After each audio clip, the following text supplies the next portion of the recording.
ফ্যাসিবাদ মুক্ত দেশ করছি, এখন আমি বলবো না বাংলাদেশকে আমরা স্বাধীন করতে পারছি।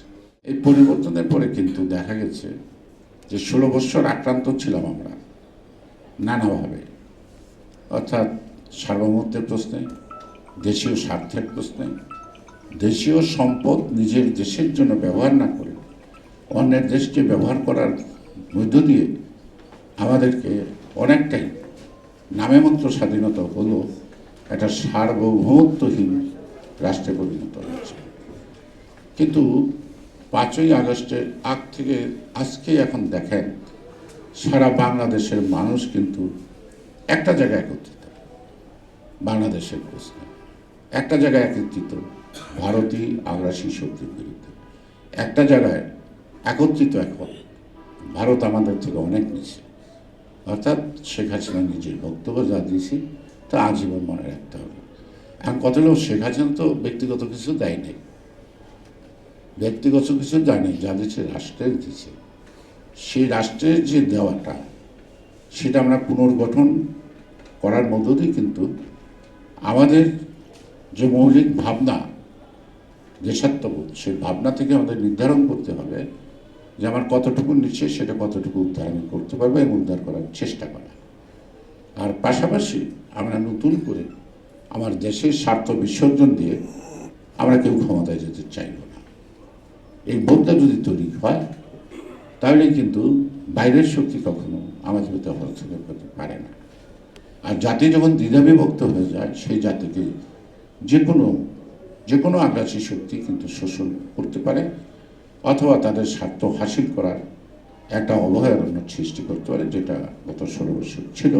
ভারত বাংলাদেশে একটা অভয়ারণ্য সৃষ্টি করেছিল তার স্বার্থে, এবং এই যে মুদ্রা পাচার থেকে আরম্ভ করে লুটপাট সব কিছু, এমনকি মন্ত্রিসভার মন্ত্রী হওয়া, এমনকি আওয়ামী লীগের মনোনয়ন পাওয়া, সেটা উপজেলাই হোক আর চেয়ারম্যানই হোক, যেটা হোক, এক শ্রেণীর লোক দেখতাম যে ভারতে চলে যায় তদবির করতে, অর্থাৎ ওখান থেকে তদবির করে তাকে মনোনয়ন দিতে হয়েছে।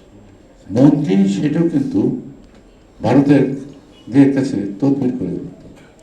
একটা ব্যাংকের এমডি কে হবে, চেয়ারম্যান কে হবে, সেটাও নির্ধারণ করত ভারত। তারে শেখ হাসিনা ছিল একটা পুতুল সরকার, কারণ তার ক্ষমতায় থাকা দরকার, সে ক্ষমতায় ছিল, এটি তার আনন্দ। কিন্তু তার যে দেশের যে অস্তিত্ব, দেশের যে সৌন্দর্য বা সার্বভৌমত্ব, সেটাকে সে তোয়াক্কা করতে পারে নাই, এখন কখনো আমলে নিতে পারে নাই, কারণ তার মধ্যে দেশাত্মবোধ ছিল না, তার মধ্যে দেশ প্রেম ছিল না।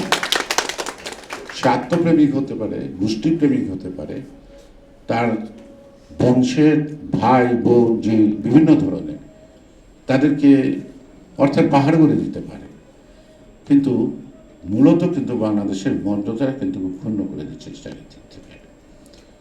আজকে আমরা যতটুকু আশাবাদী, কিন্তু আমরা দেখলাম যে এই মধ্যে কিন্তু আমার মনে হয় যে আমার না হলো আড়ালে আবডালে এক ধরনের ষড়যন্ত্র বিরাজমান চলমান, সেটা ভুলবশত না অজ্ঞাত কারণে, না এদের পিছনে কারো ইন্ধন আছে। সেই ইন্ধনদাতারা কারা, কিসের ইন্ধন? এখন আমরা ফ্যাসিবাদ মুক্ত দেশ করছি, এখন আমি বলবো না বাংলাদেশকে আমরা স্বাধীন করতে পারছি। স্বাধীন বলতে এইটুকু যে 71-এ যেই চেতনাবোধ থেকে যুদ্ধ হয়েছিল সেই চেতনাবোধকে প্রতিষ্ঠিত করতে পারছি, অথবা আমরা সচেষ্ট হয়েছি আমাদের সেই চেতনাবোধকে সামনে রেখে রাষ্ট্র পুনর্গঠন, রাষ্ট্রের বিভিন্ন অনিয়মগুলিকে যে রিফর্ম বা সংস্কার বলেন তার মধ্য দিয়ে আমরা একটি পূর্ণাঙ্গ রাষ্ট্র ব্যবস্থা বলতে যা বোঝায় সেই ব্যবস্থায় ফেরত যাব। এর জন্য অনেকেই নানা মত দিচ্ছে, বিএনপিও দিয়েছে, এবং এটা দেওয়ার পরেও আবার সরকারের আবার আলাদা একটা চিন্তা আছে, তারা সংস্কার করবে। সরকার কী সংস্কার করবে? সংস্কারটা তো আসতে হবে রাজনীতিতে, কারণ সরকারে তো কোনো রাজনীতিবিদ নাই, বিভিন্ন পেশার দক্ষ লোক আছে, সেখানে হয়তো সিভিল ভুক্ত আছে, আর্মি বুকটেড আছে, অনেক জ্ঞানী লোক আছে, অনেক লোক এনজিও ভিত্তিক বিভিন্ন সংগঠনে।